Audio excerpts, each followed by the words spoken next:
I want to talk about something women don't say out loud.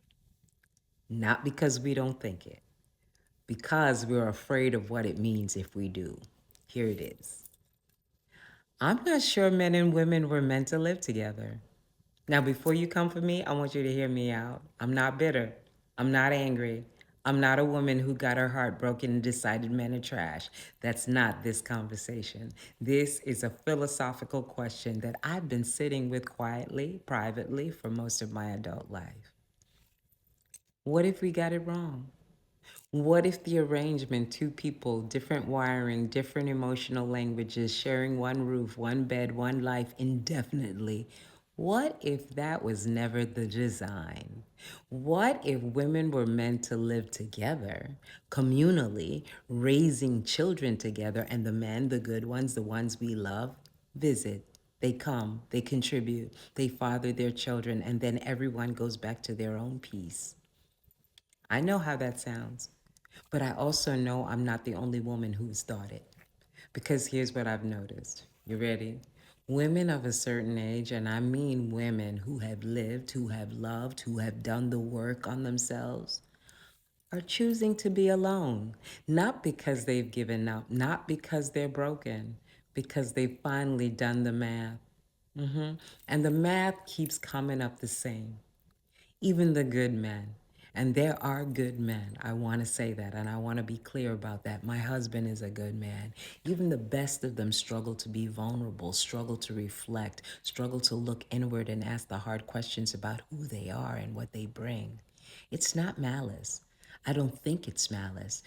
I think nobody taught them. I think the world rewards them for not knowing themselves. I think emotional maturity in men is still treated as optional. And women have been patient about that for a very long time. I'll tell you about me. What I know is this: I went into my marriage not fully knowing what I wanted. It's the thing you do. I was in my 30s and my body was yearning for babies, and I didn't know what to look for in a partner. Not really.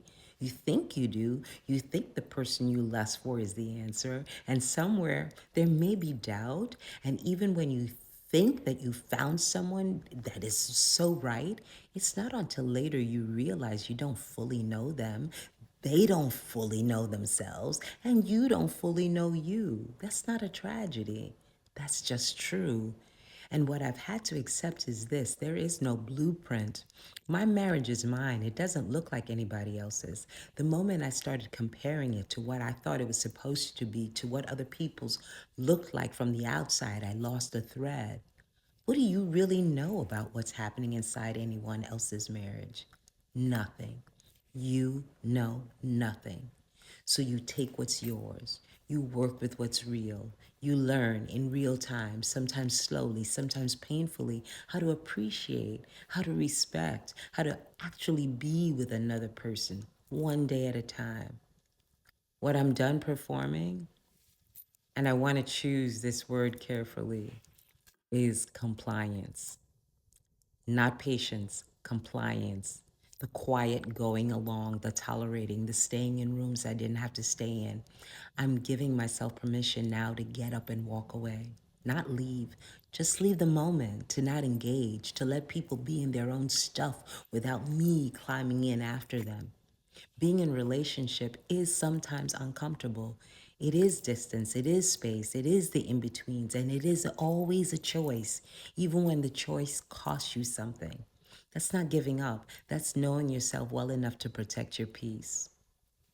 Now, my body, because we have to talk about this. I'm 62. I thought I was through menopause. I was feeling good, sorta. I was wrong. Every night now, again, I'm hot. And I want to say something about that because I think we've been sold a story about what this transition means. And I've said this before: I do not believe God intended us to suffer. I don't have all the answers.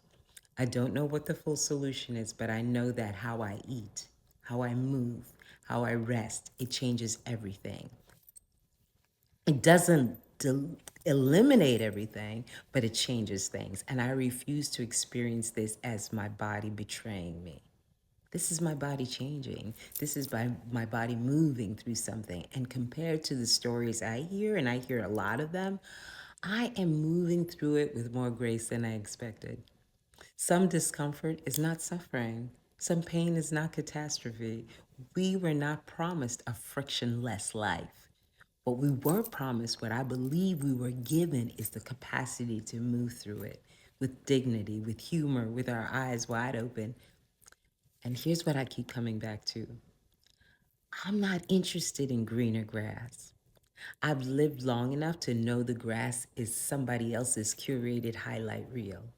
What I'm interested in is this: who I am right now, what this chapter is capable of, what I still don't know about myself, that I'm about to find out.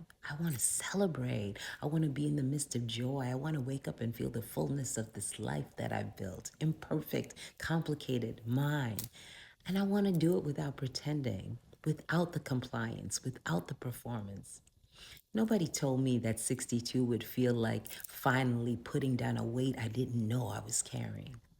But here I am, and I'm not putting it back.